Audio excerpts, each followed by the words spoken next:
C'est parti, vas-y Steph, ton snipe. Il y avait pas un jingle là pour moi.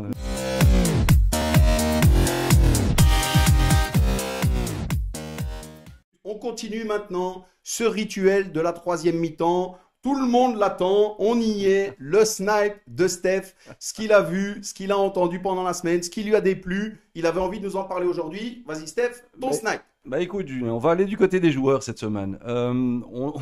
Encore une fois, j'ai pris mes renseignements à gauche à droite, j'ai des potes qui sont coachs, et c'est un peu la même rengaine. On a des joueurs qui donnent leur parole à 3 clubs, et le problème, c'est que ça pose des soucis lors de l'élaboration du noyau pour ce coach. Que ces joueurs soient un peu plus honnêtes, qu'ils arrêtent de jouer au diva, qu'ils arrêtent de nous sortir les mêmes excuses du genre on me propose plus ailleurs. Il faut il faut absolument respecter le job du coach, et ça prend des semaines et des semaines pour élaborer un noyau. Et se retrouver avec deux, trois joueurs comme ça, girouette, c'est toujours ennuyant. La semaine passée, là, j'ai vu très fort, un joueur était annoncé dans un club, il avait donné sa parole dans un club, Aussi, ouais. et l'après-midi, il posait dans un autre club en présentation.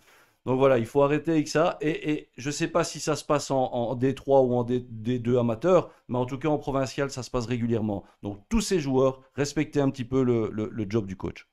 Merci Steph. Christophe, ton avis sur le snipe de Steph? Ouais, enfin, je suis entièrement d'accord avec lui. C'est vrai que malheureusement, ben, il y en a encore qui courent plusieurs lièvres à la fois.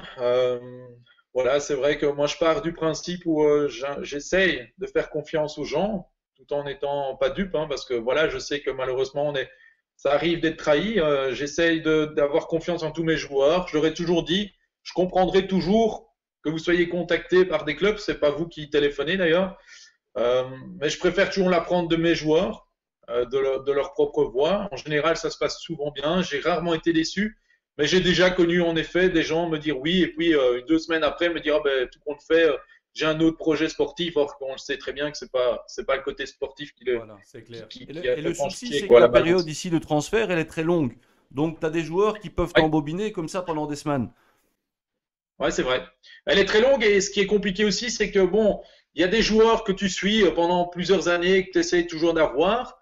Euh, Et cette saison-ci, on peut rien, enfin, on peut pas suivre les gens. Nous, on aime bien aller voir aussi, d'essayer de repérer des jeunes. Enfin, voilà, si par exemple chez nous, bon, on essaye de faire monter des jeunes, mais on n'a pas, enfin voilà, on sait pas combler toutes les faiblesses de l'équipe première, donc on essaye d'aller voir ailleurs sans mettre la zizanie ailleurs. Ça, c'est clair.